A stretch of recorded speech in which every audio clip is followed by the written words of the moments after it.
Hello, welcome my dear students. आज नया topic के साथ साथ नया चैप्टर लेकर आ रहा हूँ आपके लिए। चैप्टर है इलेक्ट्रोस्टैटिक्स पोटेंशियल एंड कैपेसिटेंस। इसमें देखेंगे ये चैप्टर भी दो पार्ट में है, एक है पोटेंशियल में और दूसरा है कैपेसिटेंस में।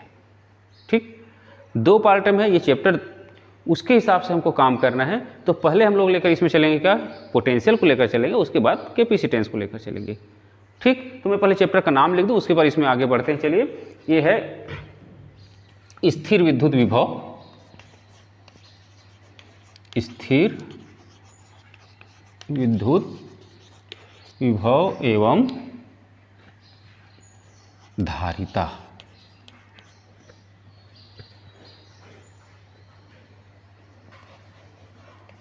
इलेक्ट्रोस्टैटिक्स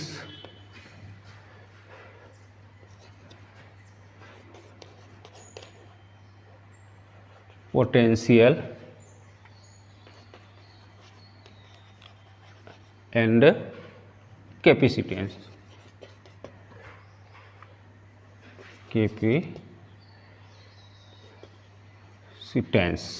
ठीक, ये चैप्टर हमारा है। इस चैप्टर में पहले हम देखेंगे इलेक्ट्रिक या इलेक्ट्रोस्टैटिक्स पोटेंशियल देखेंगे, उसके बाद फिर किस में जाएंगे, कैपेसिटेंस में जाएंगे। चलिए, इसमें जाने से पहले थोड़े से आपको दुखती रख बोलूँ या कहा जाए 12वीं में जाने से पहले 11वीं की कुछ बातों से आगे बढ़ें, क्योंकि हम जानते हैं ज्ञात से ही अज्ञात की ओर जाते हैं। आपने पढ़ा होगा ग्रेविटेशन, गुरुत्वाकर्षण में देखे थे हम, वहाँ भी गुरुत्व विभव की बात आई थी। गुरुत्व विभव यहाँ पर क्या है, इलेक्ट्रिक विद्युत विभव की बात आ रही है।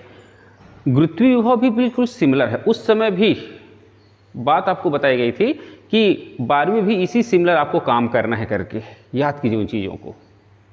फिर भी उसके सिस्टम को मैं ज़्यादा नहीं जाऊँगा, उसमें थोड़ा सा हिंट बता दूँ। गुरुत्व विभव में होता क्या था, हम किसी वस्तु को गुरुत्वाकर्षण बल के विरुद्ध ले जाते थे, और जब ले जाते थे तो उस बल के विरुद्ध बाह्य बल को कार्य करना पड़ता था।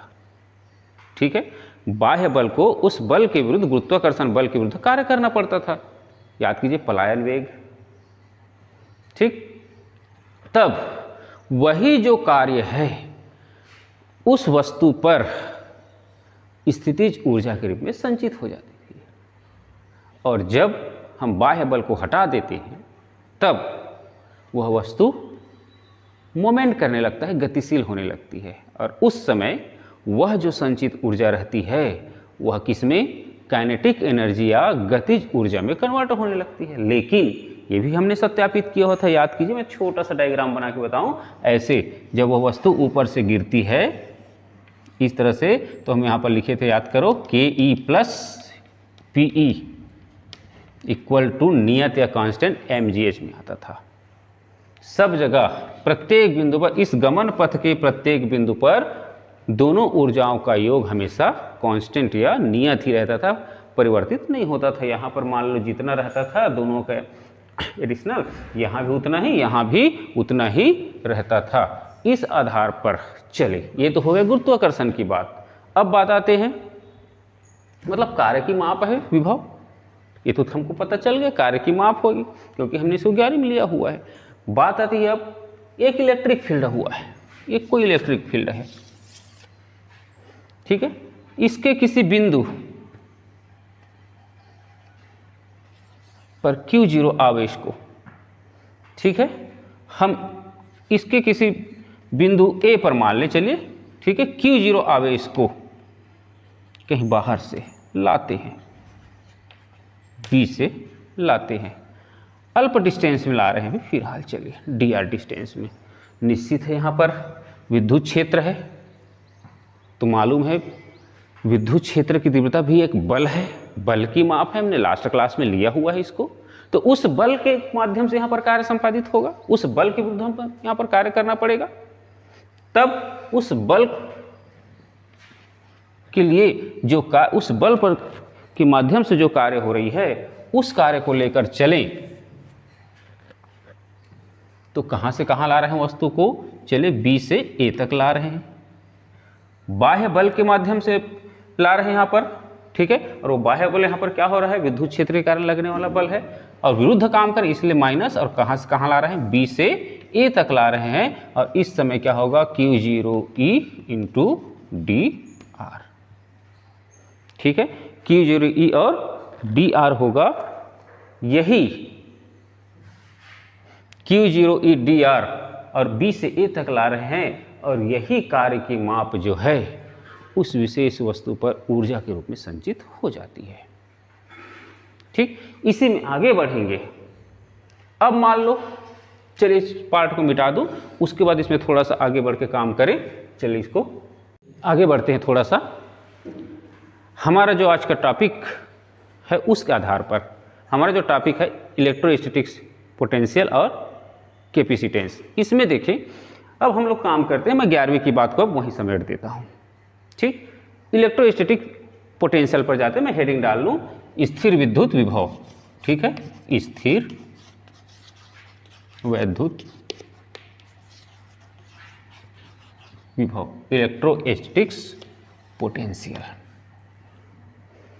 ऐसे थोड़ा सा आभास हो गया हमको कि विभव कार्य की माप है, ठीक। जैसे हमने पिछले में देखा था क्या, तीव्रता किसकी माप है, बल की माप है, वैसे यहाँ पर हमको थोड़ा सा दिख रहा है क्योंकि हमने पहले पढ़ा हुआ 11वीं में भी जो बताया उस आधार पर। इसमें देखें, मान लो कोई विद्युत आवेश के विन्यास के लिए एक इलेक्ट्रिक फील्ड बना हुआ है E।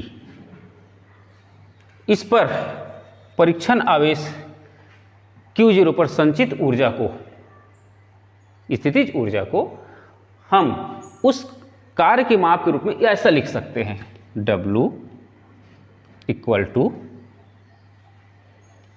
कहाँ से कहाँ तक विभव होता है, अनंत से, ठीक है। किसी बिंदु A तक ला रहे हैं, मान लो इसको यहाँ पर लाए हैं तो किसी बिंदु A तक ला रहे हैं, चलिए W इन्फिनिट टू A, ठीक। और उस बिंदु A तक ला रहे हैं, उस स्थिति में हम पूर्णतः तो नहीं लाएंगे। कौन सा बल के कारण ला रहे हैं, यहाँ पर बल मालूम है, विद्युत क्षेत्र की तीव्रता एक बल है और मैंने पहले भी बता दिया है। तो होगा क्या, Q0E बल के माध्यम से अल्प विस्थापन करते हुए लाएंगे। और हम यहाँ पर कैसे ला रहे हैं, इस विद्युत क्षेत्र के बल के विरुद्ध कार्य करते हुए आ रहे हैं। इसका मतलब जब हमारे फिजिक्स में विरुद्ध में, अपोजिट में जाते हैं तो उसको हम यहाँ पर लिखने के साथ साथ एक साइन या पहचान चिन्ह में चलते हैं, क्या, माइनस, और इससे पता चल जाता है कि हम विरुद्ध काम कर रहे हैं, ठीक है। और यही संचित ऊर्जा ही उस आवेश में स्थितिज ऊर्जा के रूप में संचित हो जाती है। सपोज दैट इसको मैं Q0 को बाहर निकालूं, चलिए बिल्कुल अभी तो सिमिलर चलें, क्या होगा, ये सब नोट्स के हिसाब से काम बाद में करेंगे। इसमें थोड़ा पहले समझ लें होता क्या चीज़ है, बेसिक चीज़ें क्या चीज़ है, ठीक है। ये Q0 मैंने कांस्टेंट बाहर निकाला, dr लिया, W को या कार्य को Q0 से डिवाइड कर दूं मान लो तो क्या हो जाएगा, on Q0 equal to minus integration of infinite to A है, A पॉइंट तक ला रहे हैं। चलिए, ये एकांक आवेश पर किया गया कार्य मालूम है, जिस पर लेते हैं उसी से डिवाइड करते हैं, ठीक। एकांक आवेश, एकांक लंबाई पर आवेश को क्या कहते हैं, रैखिक आवेश घनत्व। तो हम क्या करते थे, लंबाई से डिवाइड करते थे आवेश को, ठीक। एकांक क्षेत्रफल पर आवेश पृष्ठीय घनत्व होता था, आवेश घनत्व होता था, तो हम क्या करते थे, पृष्ठीय क्षेत्रफल से भाग देते थे।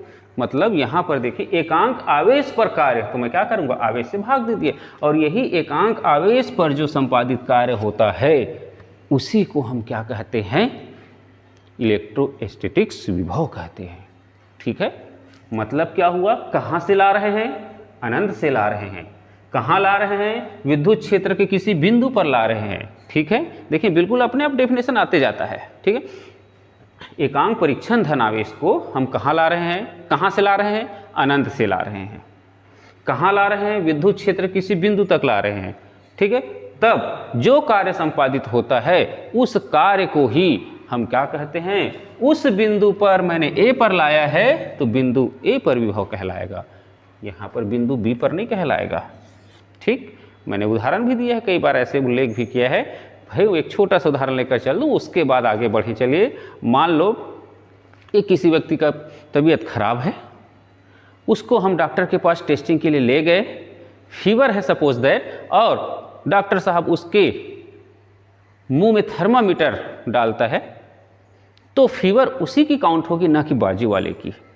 सिमिलर बिल्कुल वैसे ही यहाँ पर हम कह सकते हैं क्या, हम आवेश को यहाँ पर ला रहे हैं तो विभव यहाँ इस पर्टिकुलर पॉइंट की काउंट होगी, न कि यहाँ की। यहाँ के लिए हो सकता है अलग हो सकता है विभव, ठीक है, पोटेंशियल यहाँ पर अलग हो सकता है। मतलब क्या हुआ, डेफिनेशन क्या बन रहा है इलेक्ट्रोस्टैटिक पोटेंशियल का, एकांक परीक्षण धनावेश को कहाँ से, अनंत से विद्युत क्षेत्र के किसी बिंदु तक लाने में जो कार्य संपादित होता है या जितना कार्य संपादित करना पड़ता है उसे उस बिंदु पर क्या कहते हैं, विद्युत विभव कहते हैं। ठीक, और परिभाषा के आधार पर देखें तो हमारा फार्मूला क्या बना है विभव का, W/Q, कार्य बटे आवेश। ठीक, और इस आधार पर और इस विभव को हम संकेत क्या लेते हैं, V से लेते हैं। तो मैं चलिए आप लोगों के लिए अब डेफिनेशन लिख दूं, और डेफिनेशन क्या हो रहा है मैं फिर से रिपीट कर दे रहा हूं। मैं बार बार इसलिए रिपीट करता हूं कि आप वीडियो देख रहे हो तो आपके दिमाग में वह बिल्कुल बैठ जाए, वीडियो देखते देखते ही दिमाग में बैठ जाए, आपको ज़्यादा नोट्स बनाने की जरूरत ना पड़े। जैसे मैं बताता हूँ, विज्ञापनों में होता है एक ही प्रोडक्ट का विज्ञापन हमको देखते हैं कई बार दिखाता है, उनका उद्देश्य क्या रहता है, हम उस विज्ञापन को बार बार देखते हैं तो हमारे दिमाग में बैठ जाता है कि अरे विज्ञापन एक बार देगा और उसके बाद वो दिया ही नहीं विज्ञापन, तो हम भूल भी जाएंगे। तो यहाँ पर क्या होता है, विज्ञापन बार बार देता है तो हम क्या करते हैं, वो दिमाग में बैठ जाता है। और कभी हम दुकान जाते हैं तो आता है दिमाग में, अरे ऐसा कुछ सुने थे, सामान खरीद लेते हैं, प्रोडक्ट जो विज्ञापन दाता है उसको फायदा हो जाता है। बस सिमिलर मैं वही चाहता हूँ कि बार बार बोलता हूँ तो इसका मतलब है कि आपके दिमाग में बैठ जाए, और जब परीक्षा हॉल रूपी सेंटर में जाएं और उस समय आपके दिमाग में ये बात आ जाए। ठीक, इसके लिए देखिए यहाँ पर विभव की परिभाषा क्या बन रहा है, एकांक परीक्षण धनावेश को अनंत से विद्युत क्षेत्र किसी बिंदु तक लाने में जितना कार्य संपादित करना पड़ता है उसे उस बिंदु पर क्या कहते हैं, विद्युत विभव कहते हैं। ठीक, परिभाषा लिख दूं मैं, उसके बाद काम करूं। चलिए मिटा दूं इसको अब। चलिए ये लिखा मैंने, एकांक धनावेश या परीक्षण आवेश को अनंत से विद्युत क्षेत्र किसी बिंदु तक लाने में जो कार्य संपादित होता है उसे हम क्या कहते हैं, उस बिंदु पर चलिए थोड़ा सा उस बिंदु पर विभव कहते हैं।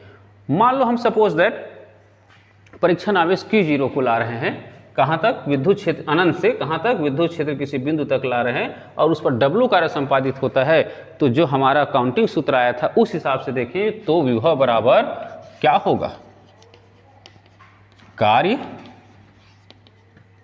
बटे जो आवेश को लाए, या इसी के लिए W/Q0। ठीक, कुल मिलाकर ये हुआ क्या, विभव का फॉर्मेट सूत्र हुआ। इसमें आते हैं मात्रक, इसका देखें, क्योंकि अब सिस्टम आ गया है तो 2-3 काम तो हमको कंपलसरी करना ही होता है, उनके बारे में जानना ही होता है। ठीक, जैसे हमको मालूम है किसी बच्चे का जन्म होता है तो उस बच्चे के जन्म के उपरांत 2-3 ऐसे सामाजिक या धार्मिक कार्य संपादित करने होते हैं, नामकरण संस्कार। ठीक, उसके बाद उसके और बहुत सारे ऐसे हैं जो धार्मिक कार्य उसको करने होते हैं, वैसे ही इसको जन्म मान लें और उसके आधार पर इसके थोड़ा संस्कार कर दें। ठीक है, तो पहला इसका मात्रक देखें, मात्रक क्या रहा है देखें, तो चलिए जो मूल स्वरूप में आया उसी आधार पर होगा इसका मात्रक। भाई बच्चे का जाति का निर्धारण वो जिस कुल में जन्म लिया है उसी कुल के आधार पर उसका जाति का निर्धारण होगा, वैसे ही इसका जन्म हुआ है जिस कुल के आधार पर उसी कुल के आधार पर इसका निर्धारण करें। कार्य का मात्रक क्या होता है, SI मात्रक में चल रहा हूं मैं, चलिए SI मात्रक, कार्य का मात्रक क्या होता है देखें, जूल, और आवेश का मात्रक होता है क्या SI पद्धति में, कूलॉम। ये हो गया उसका, चलिए नामकरण, मूल नाम उसका रख दिए। मतलब विभव का जो मात्रक है जूल प्रति कूलॉम है। बात आती है अब बच्चा बड़ा होता है, आगे बढ़ता है, बाहर निकलता है, तो घरों में बहुत सारे उसके निकनेम हो जाते हैं, पेट नेम हो जाते हैं छोटे छोटे। अब इस जूल प्रति कूलॉम को बार बार ना बोलने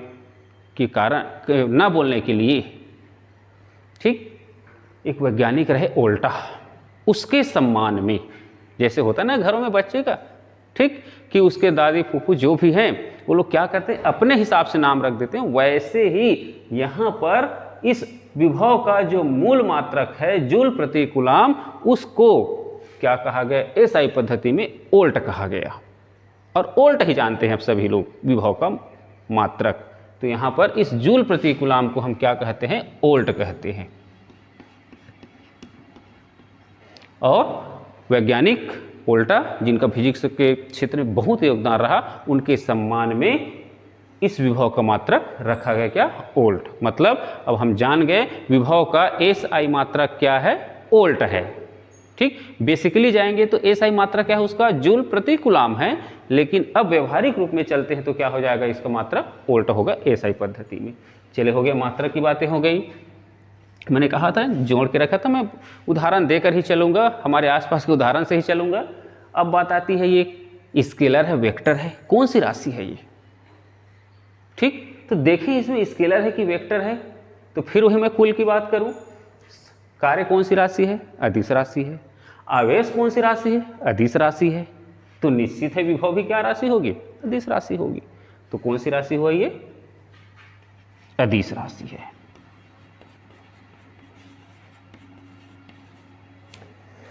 चले तीसरा इसका काम करते हैं थोड़ा सा, विमीय सूत्र। जो आप लोग कक्षा 11वीं से करते आ रहे हैं, और 12वीं या हायर क्लास में जब जाएंगे आप लोग, तो मान के चलिए बिना पूछे ही आपको मात्रक और विमीय सूत्र तो देना ही चाहिए।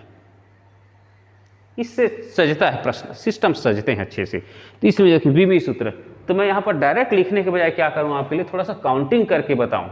हो सकता है आपने 11वीं में सीखा हो, ना सीखा हो, कैसे काउंटिंग की जाती है विमीय सूत्र की, तो उसको मैं काउंटिंग करके थोड़ा सा बताऊं आगे के लिए आपके लिए। तो यहाँ पर काउंटिंग करने में थोड़ा सा चले देखें, मैं बिल्कुल क्या करूँगा उसमें देखें, सहूलियत देने का प्रयास करूँगा। मैं डायरेक्ट लिख सकता हूँ या बिल्कुल एकदम साइंटिफिक भाषा का उपयोग कर करके बिल्कुल फटाफट लिख देता हूँ। लेकिन मैं चाहता हूँ क्या, फिजिक्स आप अपने नेचुरल लैंग्वेज में, बिल्कुल आपकी जो प्रकृति में जो भाषा है, आप में जो भाषा है, आप जिस भाषा सीखते हैं उससे सीखें। इसमें देखें मैं हिंदी से अंग्रेजी में जाने का प्रयास करूंगा, क्योंकि हमको मालूम है हम हिंदी भाषी हैं, हिंदी से अंग्रेजी में जाते हैं। ठीक है, कार्य और आवेश। कार्य मैंने लिखा, कार्य का सूत्र क्या है, कार्य का सूत्र क्या है, बल गुणित विस्थापन। ठीक है, तो बल व्युत्पन्न राशि हुआ, विस्थापन क्या हुआ, मूल राशि हुआ। तो जो जो यहाँ पर मूल राशि आते जाएंगे मैं उसको क्या करूँगा, अंग्रेजी के लेटर में लिखते जाऊँगा, जो मूल मात्रक होते हैं उनके संकेतों के हिसाब से। और उसके बाद देखेंगे ज़्यादा नहीं 2-3 सेकंड में आपका विमीय सूत्र तैयार हो जाएगा।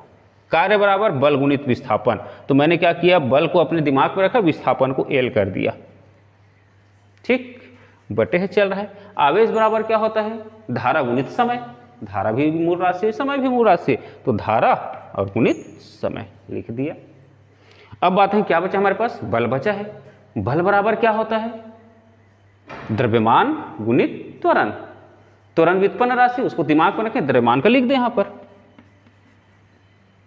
अब क्या बचा है, देखिए मैं धीरे धीरे क्या कर रहा हूं, जो हिंदी वर्ड है उसको अंग्रेजी के पूरा पोस्टमार्टम कर रहा हूं, ऐसा कर दें। ठीक है, त्वरण बराबर वेग बटे समय। तो वेग दिमाग में रखें, बटे समय, तो समय को मैंने नीचे रख दिया, समय का संकेत। अब क्या बचा है, वेग। वेग बराबर दूरी बटे विस्थापन। ठीक है, और मेरे ख्याल से अब दूरी बटे विस्थापन आया, दूरी बटे समय आया, ठीक है, या विस्थापन बटे समय आया, तो लगभग पूरा किस में चला गया, ये मूल राशि में चला गया। अब हमारे पास किसी प्रकार का व्युत्पन्न राशि नहीं बचा है। और देखिए हम लोग पूरा किस में कन्वर्ट हो गया है, हिंदी से अंग्रेजी में कन्वर्ट हो गया है। अब इसको अच्छे से व्यवस्थित कर लें, जो कटता है काट सकते हैं, जो बचता है उसको हम लोग अपने घातांक का नियम लगाकर लिख सकते हैं। तो यहाँ पर देखिए फाइनली जो बन रहा है मेरे हिसाब से, इसमें देखें तो इसको ब्रैकेट इन करके लिखूंगा, एल और ए। तो पहले एम एल टी की भाषा में लिखा जाता है, मालूम है आपको विमीय सूत्र में, तो कहा जाएगा एम एल 2t-3 और a-1, ये बना क्या, विमीय सूत्र।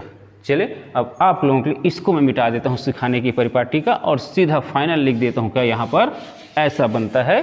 देखें क्या बना हमारे पास, m L2 t minus 3 a minus 1, और यही क्या है, विभव का विमीय सूत्र है। अब इसमें आते हैं टाइप्स ऑफ पोटेंशियल।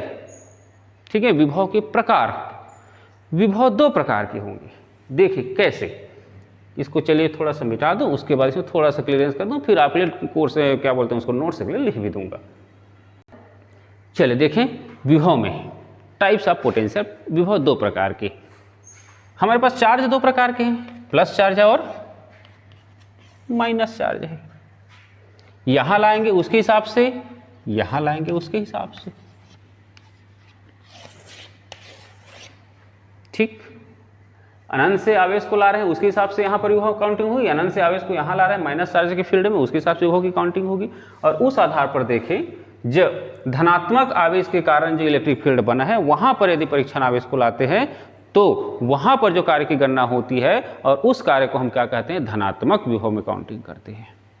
मतलब धनात्मक आवेश के कारण निर्मित विभव को हम क्या कहते हैं, धनात्मक विभव, और ऋणात्मक आवेश के कारण निर्मित विभव को हम क्या कहते हैं, ऋणात्मक विभव कहते हैं। तो दो प्रकार के यहाँ पर क्या है, पोटेंशियल है या विभव दो प्रकार के, एक धनात्मक और एक ऋणात्मक। चलिए इसको मैं आपके नोट्स के लिए थोड़ा सा अच्छे से समायोजित करके लिख देता हूँ। ठीक है, चलिए ये लिख दिया मैंने आप लोगों के लिए। धनात्मक आवेश के कारण जो पोटेंशियल फाउंडिंग होती है उसको हम क्या कहते हैं, धनात्मक विभव, और ऋणात्मक आवेश के कारण जो पोटेंशियल यदि विभव आता है उसको क्या कहते हैं, ऋणात्मक विभव। और इस तरह से हम देखते हैं क्या विभव क्या है, मात्रक क्या है, कौन सी राशि है, विमीय सूत्र क्या होता है, और वो कितने प्रकार के होते हैं। और इसके बाद आप आगे चलेंगे हम लोग क्या, विभवांतर में चलेंगे। उसको चलिए मैं अगले कहा जाए क्या बोलें उसको, अगले वीडियो में आपके लिए लेकर आऊँगा। ठीक है।